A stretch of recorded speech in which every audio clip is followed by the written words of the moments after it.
বাজারে যায় হ্যান্ডসাম ছিলা পায়ে তুই আমাকে ভুলে গেছিস।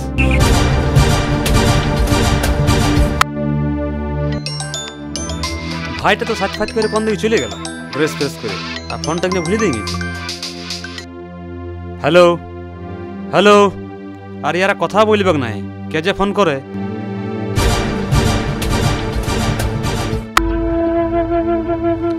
ভালোবাসা এমন এক বন্ধন যা আমরা সবাই জানি, আর এটার কোনো বয়স থাকে না, যে কোনো বয়সে ভালোবাসা হয়ে যায়।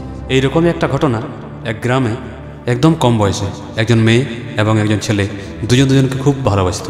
পড়াশোনার কারণে মেয়েটাকে বাইরে যেতে হয়েছিল। 5 বছর তাদের কোনো দেখা সাক্ষাৎ কিছু হয়নি। 5 বছর পর যখন দুজনের কাছে আসছে,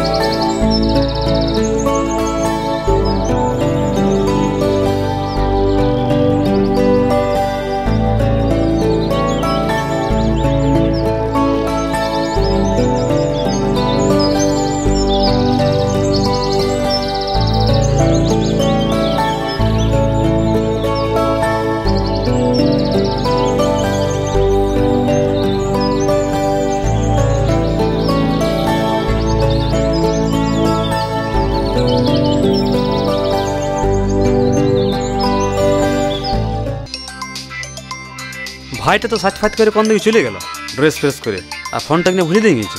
দেখি রিসিভ করে তাইলে কে বটে। হ্যালো হ্যালো, আর ইয়ারা কথা বলবেক নাই, কে যে ফোন করে। কি করি এখন বন্য, ফোনটা তো ভুলে দিয়ে গেছে। না, এখানে রেখে দি, থাক এখানে ফোনটা। আর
কতক্ষণ থেকে ওয়েট করে আছি, তুই এত দেরি করে আলি? আমি কি করে জানবো যে তুই এইখানে এসেছিস? আগে যে জায়গাটাতে আমরা দেখা করতাম ওখানে না যায় তুই এইখানে এসেছিস। কত খুঁজে খুঁজে তোকে পাইলাম। ওখানেও গেছিলাম, ওখানে লোক ছিল সেই জন্য এখানে এলাম। লোককে কি জন্য ভয় করছিস? কারণ তোকে আমি ভালোবাসি, এটা গোটা দুনিয়ার লোক জানে। তাও তো লোককে সম্মান দেওয়া উচিত। আচ্ছা আচ্ছা ঠিক আছে, তুই বাইরে থেকে কখন আলি সেটা বল। 2 দিন আগে এসেছি, আমার পরীক্ষাটা শেষ হয়েছে আর বাবার চাকরিটা শেষ হয়েছে, এবার আমরা গায়ে থাকবো। আচ্ছা ঠিক আছে, আমি বলতেছিলাম তুই একটু পাল্টে গেছিস মনে হয়। তুই কি বলতে চাইছিস বন্য? না মানে আমি বলতেছিলাম বাইরে পড়তে যেয়ে তুই অন্য বয়ফ্রেন্ড পাইছিস মনে হয়। কি এরকম ধোকাবাজ মেয়ে ভাবছিস? না না, জাস্ট তোকে এমনি বললাম। আমি জানি তোর ভালোবাসাটা সত্যিই ওঠে। আচ্ছা আচ্ছা বলতো তুই কেমন ছিলিস, আর তোদের ঘরের লোকজন কেমন আছে সবাই? আমি ভালোই ছিলাম, ঘরের লোকও ভালোই আছে। আমার বাবা বসে বসে খুব মোটা হয়ে গেছে, সেই জন্য চলতে অসুবিধা হচ্ছে। ওই জন্য আমরা গ্রামে এলাম যাতে বাবা জলদি করে ঠিক হয়। তুইও তো আগের থেকে বিরাট ঝাকাস দেখাচ্ছিস, একদম হিরোইনের মতন দেখাচ্ছিস। প্রথমে তো তোকে চিনতেই লাগছিলাম আমি, বিরাট রূপসী দেখাচ্ছিস তুই। আমি যেমন ছিলাম সেরকমই আছিস, তুই চশমা পরে আমাকে উল্টা দেখছিস। চ ওইদিকে গল্প করব। আচ্ছা বলছিস যখন চ। তুইও তো গ্রামে থেকে থেকে খুব হ্যান্ডসাম দেখাচ্ছিস। অত হ্যান্ডসাম যদি থাকতাম না আমি, গায়ের কত মেয়ে আমাকে খুঁজে বেড়াইত। রানী, আমি মনে মনে ভাবতেছিলাম তুই বাইরে পড়তে যাই আমাকে ভুলে গেছিস মনে হয়। না রাজা না, তো রানী কখনো এরকম কাজ করতে পারে না। যতদিন জীবন থাকবে ততদিন তোকে ভুলতে পারবো না।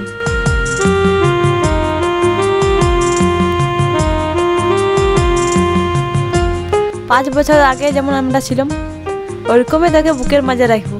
5 বছর ধরে কোনো ফোন, কোনো যোগাযোগই হয়নি আমাদের।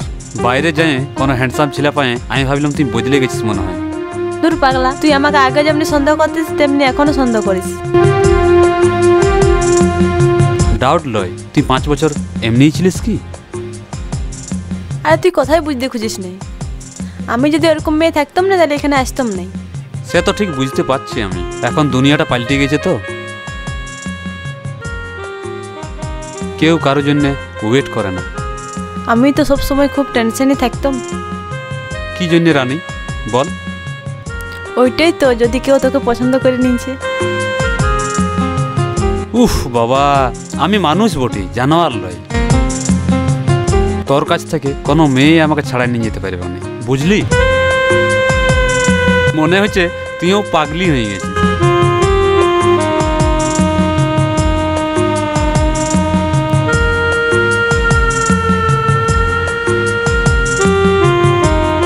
মানুষের পটিস তুই, সে বুঝতে পারছি। সে দিশা আছে তোর? স্কুলের সেমিস্টার পরীক্ষার সময় ওই আগের বেঞ্চে মেয়েটার সাথে কি কথা বলছিলি?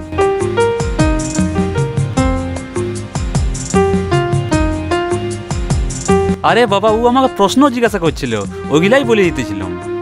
প্রশ্ন বলছিলিস না কি বলছিলিস কে জানে? আরে বাবা, তুই সত্যি সত্যি পাগলি হয়ে গেছিস।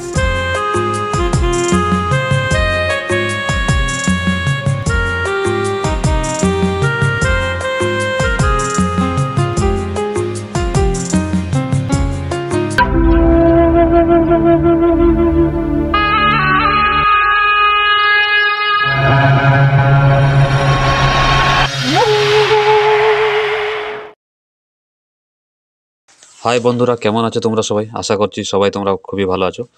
তো পুরুলিয়া T20 মিউজিকে আমরা এই মুহূর্তে যে শর্ট ফিল্মগুলো ছাড়ছি কেমন লাগছে তোমরা অবশ্যই কমেন্ট করে জানাও। আর অবশ্যই তোমরা লাইক শেয়ার করবে ভিডিওগুলোকে।